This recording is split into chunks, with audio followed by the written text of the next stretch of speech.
और कितना दूर पापा? बस पहुंचने वाले हैं बेटा। तुम्हें कुछ याद है बचपन में आकर तुम इसी गलियों में घुमा करते थे, दादा दादी के कंधों पे खिला करते थे। तुम्हारे दादा दादी भी तुम्हें देखने के लिए बहुत उत्सुक हैं, वेट कर रहे हैं तुम्हारा। वैसे यहाँ कोई है क्यों नहीं? बेटा शहर में लोग लेट सोते हैं और गांव में खा पी कर जल्दी सो जाते हैं। ये रहा तुम्हारे दादा दादी का घर। बेटा रिशु, अरे संभल के।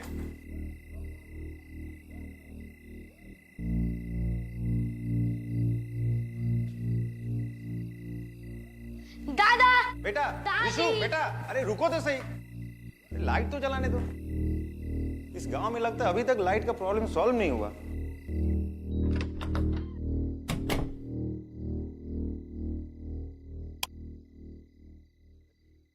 नमस्ते मम्मी पापा।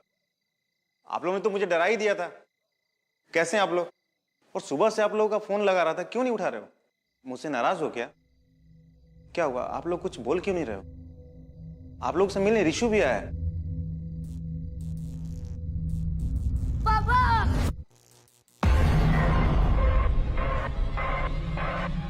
क्या हुआ? क्या हुआ बेटा?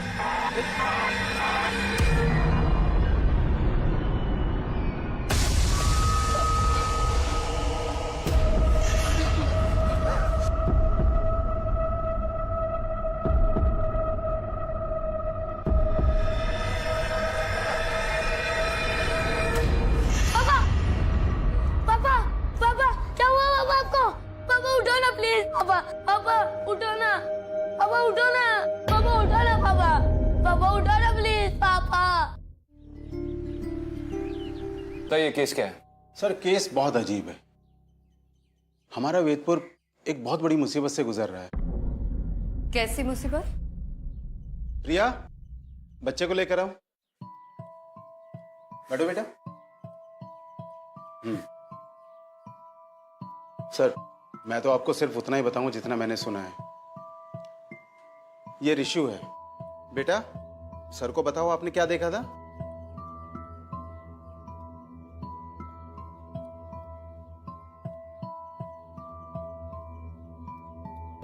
रिशु, तुम्हें हमसे डरने की जरूरत नहीं है। हम यहाँ पे तुम्हारी मदद के लिए आए हैं। बताओ क्या देखा था तुमने? पापा, पापा को मार दिया। अदिति, ये इस वक्त बहुत शॉक में है। इस वक्त इससे बात करना मुनासिब नहीं है। कांस्टेबल, लेकर जाओ। जाओ बेटा। आप ही बता दीजिए आपने क्या सुना है। सर ये सुबह हमें पुलिस स्टेशन के बाहर मिला था। इसके पापा और इसके दादा दादी की डेथ बॉडीज घर से मिली थी। आपने आसपास के लोगों से पूछताछ की थी? जी मैम, हमने बात की थी। वो लोग भी वही बात कर रहे थे जो पूरा वेदपुर कर रहा है। क्या? देखिए रात को यहाँ पर रोने की आवाजें आती हैं और सर वो आवाजें पूरे वेदपुर को अपनी चपेट में ले रही हैं। रोने की आवाजें कहां से आती है? हर जगह से सर। विक्रांत, आई थिंक हमें रिशु के दादा दादी के घर जाके एक बार देखना चाहिए। ठीक है, इसके घर का एड्रेस दे दीजिए।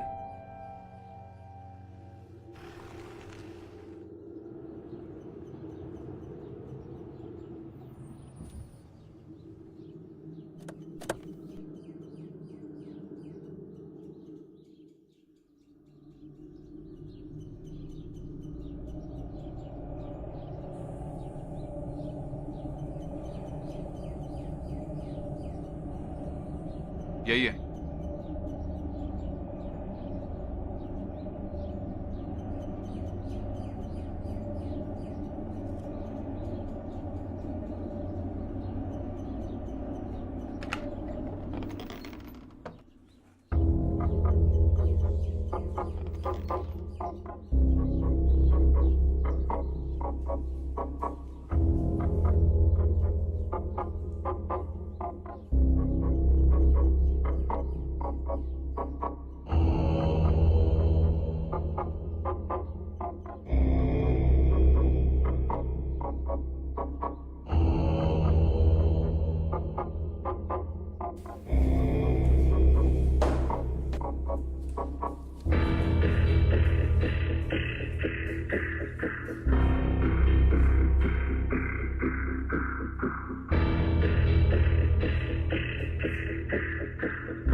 घर की हालत को देखकर लग नहीं रहा कि ये क्राइम सीन है। चिंतन और उसके माँ बाप की मौत नॉर्मल सर्कमस्टेंसेस में हुई थी ना? हाँ, दोनों का दिल धड़कना बंद हो गया था और चिंतन की मौत शॉक लगने से हुई थी। आपकी वजह से? इस घर में ऐसा कुछ तो जरूर हुआ होगा जिसकी वजह से उसे शॉक लगा होगा। कहीं अपने माँ बाप की डेड बॉडीज देखकर तो वो शॉक में नहीं चला गया? हो सकता है। विक्रांत, मुझे लगता है कि मुझे एक बार वैद्य जी से मिलना चाहिए। पिछली बार भी उन्होंने मेरी मदद की थी, इस बार भी वो हमारी मदद जरूर करेंगे। ठीक है।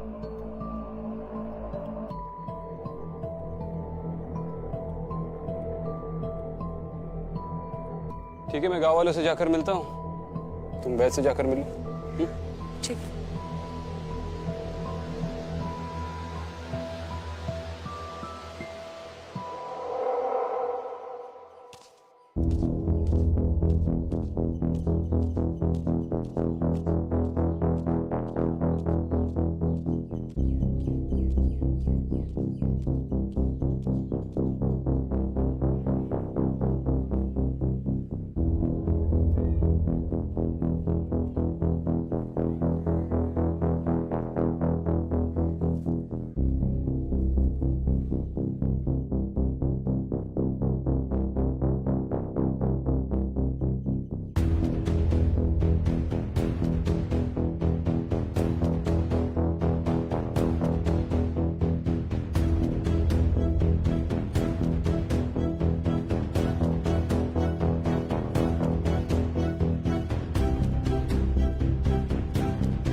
अरे भाई साहब सुनिए, एक मिनट। जी बोलिए। मैं विक्रांत सिंघल, मुंबई पुलिस एसीपी। आपसे चिंतन के बारे में थोड़ी बात करनी है। जी बताइए। आप जानते हैं चिंतन को? उस रात को उसके परिवार के साथ क्या हुआ था? आपने कुछ देखा या सुना? जी नहीं, हमें कुछ नहीं पता। आपको हर रात को यहाँ किसी के रोने की आवाजें आती हैं? जी केवल मुझे ही नहीं बल्कि पूरे गांव को ये आवाजें सुनाई देती हैं। कब से शुरू हुआ ये सब, ये आवाजें? पिछले कुछ दिनों से सर। लोग डर के मारे रात को अपने अपने घरों में छिप जाते हैं। वो तो दिख रहा है। ये चिंतन के माँ बाप क्या करते थे? मंदिर के बाहर उनकी एक दुकान थी। इस पूरे गांव के लोग मंदिर के आसपास ही काम करते हैं। बहुत ही पवित्र जगह है ये सर, लेकिन अब लगता है जैसे किसी शैतान का साया पड़ गया हो यहाँ पे। आप चिंतन के परिवार को अच्छी तरह से जानते हैं। जी। एक छोटी सी मदद कर सकते हैं उसके परिवार की? जी कुछ भी। चिंतन का बेटा है ऋषु, बहुत डरा हुआ है। ऐसी हालत में उसका पुलिस चौकी पे रहना मुनासिब नहीं है। आपके घर में रहेगा तो परिवार की तरह महसूस करेगा। और हम तो है ही, आपको किसी भी चीज की जरूरत पड़ेगी तो बेशक कॉल कर सकते हैं। जी ठीक है। शुक्रिया। मैं रात को ऋषु को लेकर आऊंगा। वैद्य जी,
सर 6 बज गए हैं सर, हम लोग जा रहे हैं। ऋषु का ध्यान रखना सर। कृष्णकांत, तो हर रोज 6 बजे के बाद आप अपनी ड्यूटी से ऑफ लेते हैं?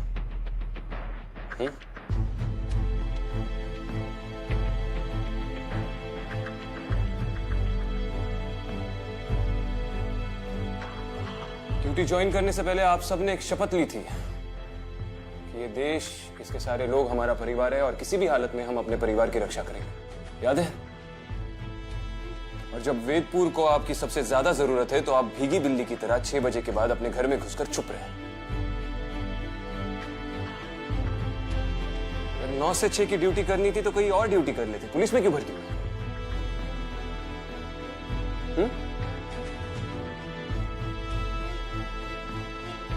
सिर्फ ऋषु का ही नहीं, पूरे वेदपुर का ख्याल रखने के लिए मैं अकेला ही काफी हूं।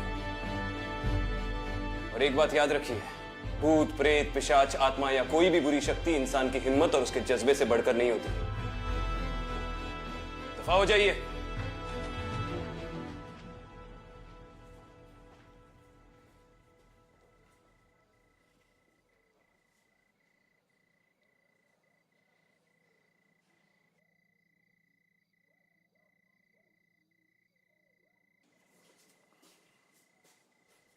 ऋषु, ऋषु, चलो उठो। तुम्हें तनुज अंकल के घर पे छोड़ देते हैं। नहीं, मुझे वहां जाने से डर लगता है। मुझे वहां नहीं जाना। डर लगता है?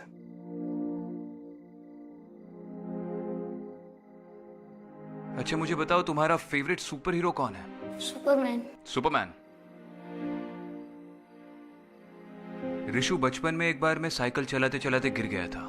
तब से साइकिल चलाने का खौफ मेरे जहन में बैठ गया, मेरे दिमाग में बैठ गया। मुझे बहुत डर लगने लगा साइकिल चलाने से। तो मैंने अपने बाबूजी से जाकर कह दिया कि इसके बाद मैं दोबारा कभी साइकिल नहीं चलाऊंगा। तो उन्होंने मुझसे कहा कि बेटा, अगर जिंदगी में आगे बढ़ना है, कुछ बड़ा बनना है, तो जिस चीज से तुम्हें सबसे ज्यादा डर लगे, सुबह उठकर सबसे पहले वही चीज करो। और उस साल स्कूल की साइकिलिंग कंपटीशन में मैं फर्स्ट आया। तो अब तुम भी मत डरो। ये देखो, इस पर्ची पर मैंने अपना फोन नंबर लिख दिया है, ये अपने पास रखो। अगर तुम्हें वहां पर कोई भी प्रॉब्लम आए तो मुझे फोन कर देना। मैं सुपर हीरो की स्पीड से वहां पर पहुंच जाऊंगा, ठीक है?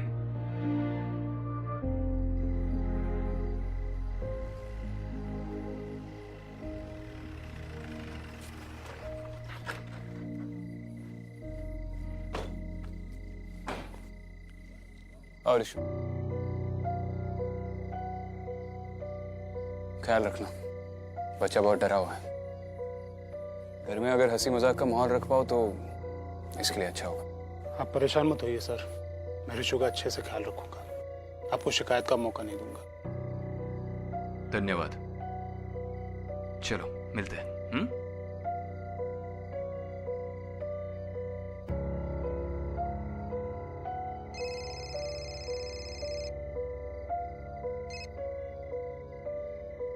हाँ दीदी। कहाँ हो विक्रांत? ये ऋषु को छोड़ने आया था, बस निकल ही रहा हूँ। मिलते हैं।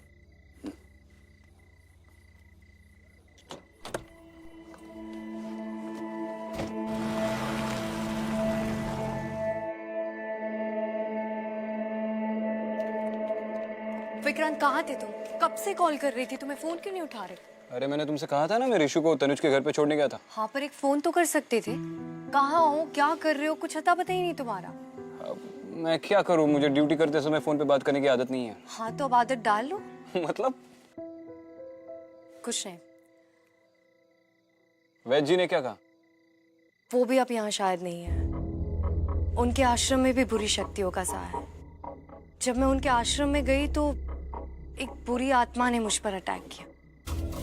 विक्रांत, हमने जितना सोचा था उससे कई ज्यादा खतरा है यहाँ पे। ऐसा लग रहा है जैसे अचानक से सारी बुरी शक्तियां वैदपुर में आ गई हो। वापस आने के लिए सारी बुरी शक्तियां कहीं पर गई नहीं थी अदिति, चाहे वो वैदपुर हो या कहीं और। जहां जहां अच्छाई होती है वहां पर बुराई होती ही है। आज तक हमने जितने भी केसेस सॉल्व किए, शुरू में हमें काफी दिक्कतें आई है, लेकिन हमारे अंदर की अच्छाई ने हमेशा हमें उन्हें सुलझाने की मदद की है। बेटा पता है, मैं और तुम्हारे पापा सारा दिन खेतों में घुमा करते थे, मंदिर से चुराकर प्रसाद खाते थे और पड़ोसी के खेत से आम, खूब मस्ती करते थे। फिर एक दिन वो शहर चला गया और मैं यहाँ रह गया। उसके जाने का मुझे भी अफसोस है। मेरी मम्मी चली गई भगवान के पास और अब मेरे पापा भी चले गए। बेटा हम है ना तुम्हारे पास। और तू बिल्कुल उदास मत हो, ठीक है?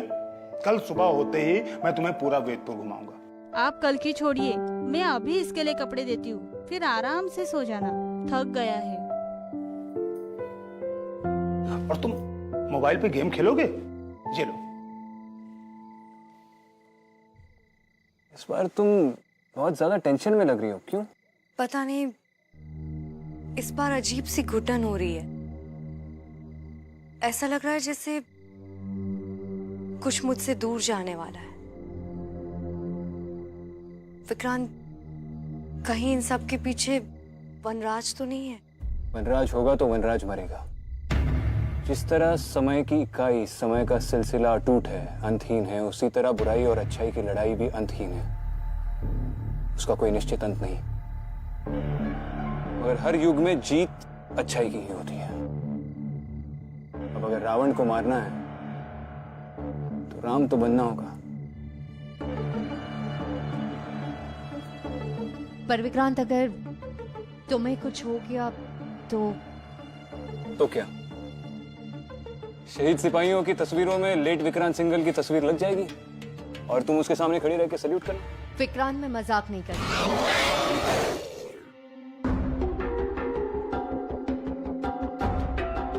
लगता है अब जाने का वक्त आ गया है। मतलब तुम उस तरफ जाओ, मैं यहाँ पर दिखता हूँ। विक्रांत, अपना ध्यान रखना। तुम भी।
सुनिए,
हेलो हेलो ऋषु, हेलो, रो क्यों रहे हो ऋषु? अच्छा सुनो, रो मत, मैं आ रहा हूं, मैं आ रहा हूं। आखिर तुम्हें वेदपुर के खतरे के बारे में पता चल ही गया। जी,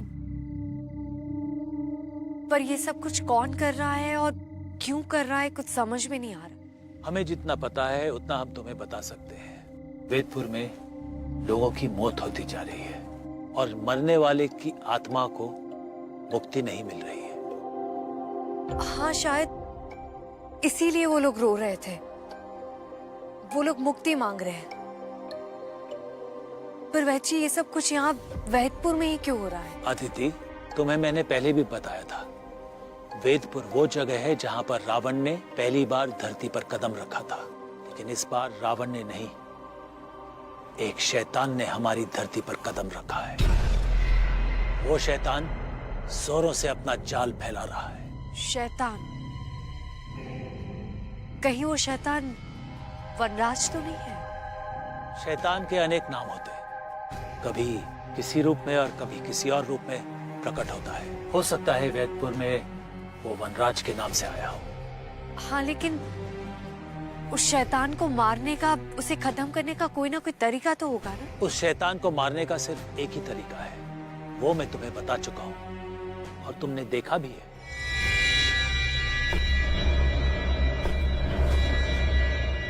वो 4 निशान। पर वैची, वो 4 निशान से वनराज को मारना? अदिति, मैंने तुम्हें बताया था ना, 4 नहीं 5। पुराने ग्रंथों में भी लिखा है और भूतकाल के शास्त्रों में भी यही लिखा है। मैंने पढ़ा है और हर एक निशान का अपना मतलब होता है। पहले निशान का प्रतीक शक्ति है, दूसरे निशान का प्रतीक ऊर्जा, तीसरे का प्रतीक है बुद्धि, चौथे का प्रतीक है सर्वश्रेष्ठ और आखिरी निशान इस ब्रह्मांड का प्रतीक है। वो कहाँ पर है और कैसा दिखता है ये हम नहीं जानते। पर वैची, अगर 4 निशान मिल गए हैं तो 5वां भी कहीं ना कहीं होगा। उसे ढूंढने का कोई तरीका होगा, कुछ तो।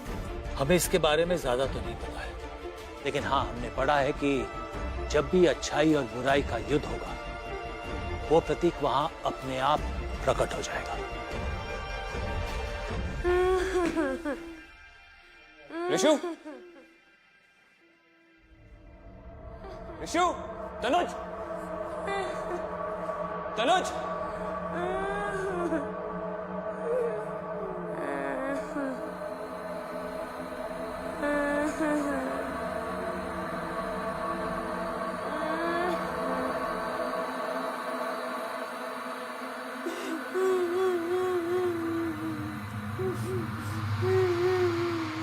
ऋषु,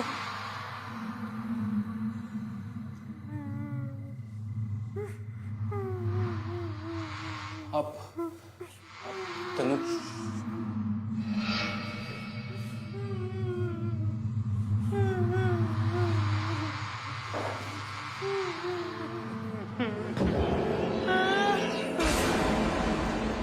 तनुज,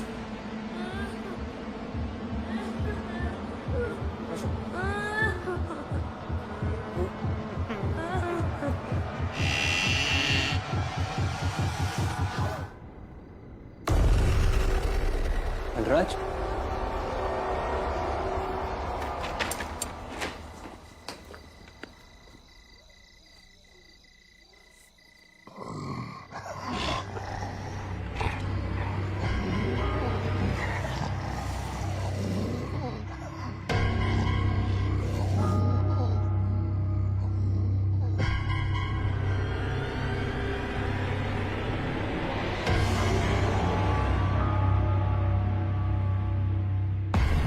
वैची ऐसी अच्छाई, ऐसी शक्ति, वो कौन है जो वनराज से लड़ पाए? वनराज से लड़ाई बहुत पुरानी है अदिति। सबसे पहले उससे लड़ने आया था सिद्धांत। सिद्धांत जोगलेकर, शिवानी का भाई। सबसे पहला निशान हमने उन्हीं की डायरी में देखा था। उसके बाद आई शिवानी, उसके बाद आई तुम और वो विष कन्या अनन्या। और मुझे पता नहीं कि तुम ये बात जानती हो कि नहीं, तुम, सिद्धांत, उसकी बहन शिवानी और वो विष कन्या अनन्या एक ही अनाथ आश्रम से हो। रामेश्वर शिशु मंदिर।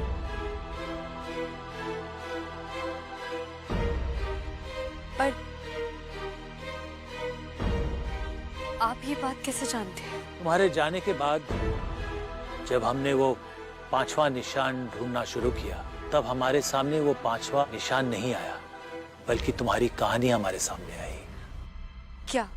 अनाथ आश्रम के जलने के बाद सिद्धांत और उसकी बहन शिवानी को एक परिवार ने गोद ले लिया था। सिद्धांत की 2 बहनें और थी, एक अनन्या और एक मैं।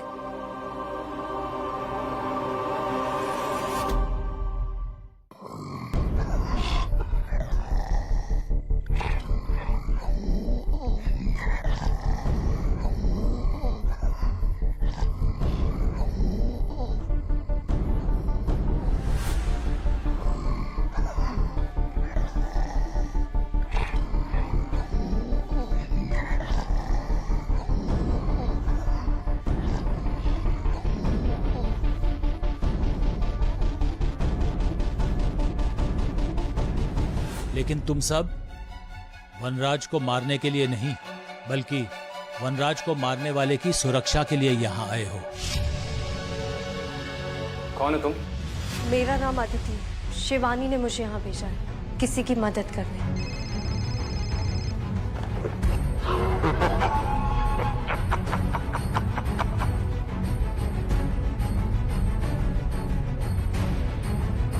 अब अगर रावण को मारना है तो राम तो बनना होगा। मतलब वनराज को कोई खत्म कर सकता है तो वो है विक्रांत।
हाँ, और ये बात वो बुरी शक्ति वनराज भी जानता होगा।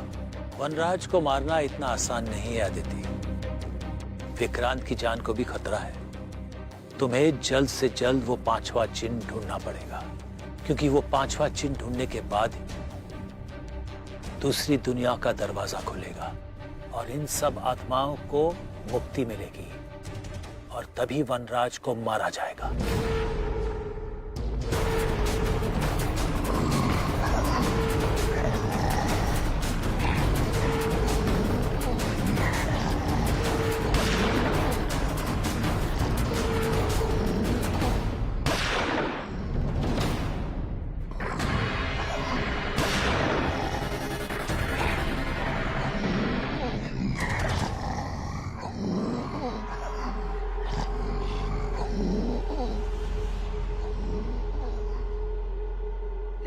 लेकिन वैद जी, मैं वो 5वां चिन्ह कैसे ढूंढूंगी? कहाँ मिलेगा वो मुझे? कोई तो तरीका होगा उसे ढूंढने का। तुम्हें बताया ना अदिति, जब भी विक्रांत और वनराज का सामना होगा वो चिन्ह अपने आप तुम्हें दिख जाएगा। पर वैद जी, कहीं ऐसा ना हो कि वो 5वां निशान ढूंढने से पहले मैं विक्रांत को खो नहीं सकती। अदिति, विक्रांत तुम्हारे लिए नहीं बल्कि वो बुरी शक्ति को मारने के लिए पैदा हुआ है। वनराज वैसे भी बहुत शक्तिशाली हो गया है और वो सारी दुनिया को वेदपुर के जैसे ही खत्म करना चाहता है।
तुम्हें जल्दी जाकर विक्रांत की मदद करनी चाहिए वनराज को खत्म करने के लिए।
जब भी अच्छाई और बुराई का युद्ध हो वो प्रतीक वहां अपने आप प्रकट हो जाएगा।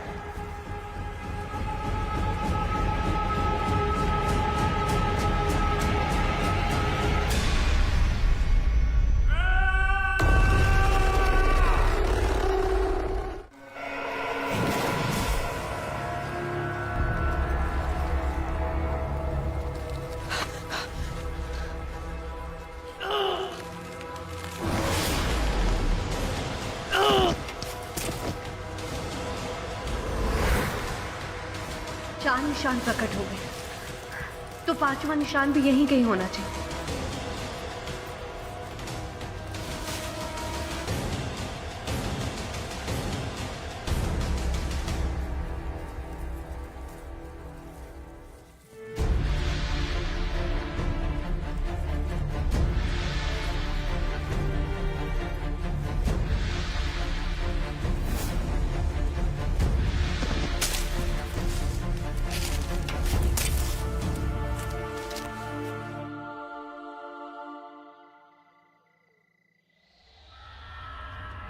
पहले निशान का प्रतीक शक्ति है, दूसरे निशान का प्रतीक ऊर्जा, तीसरे का प्रतीक है बुद्धि, चौथे का प्रतीक है सर्वश्रेष्ठ।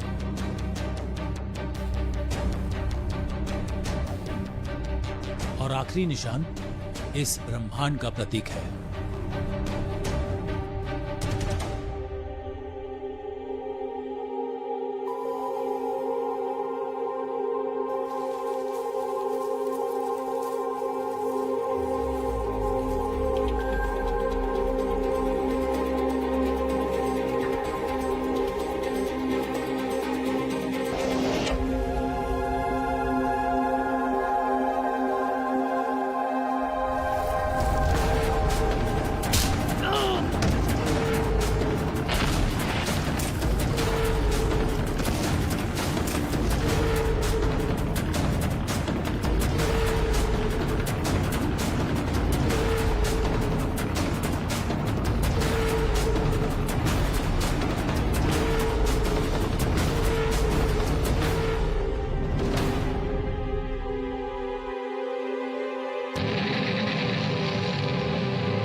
तुम मुझे मार नहीं सकते, इस दुनिया को नहीं बचा सकते, और अगर मैं मरा तो तुम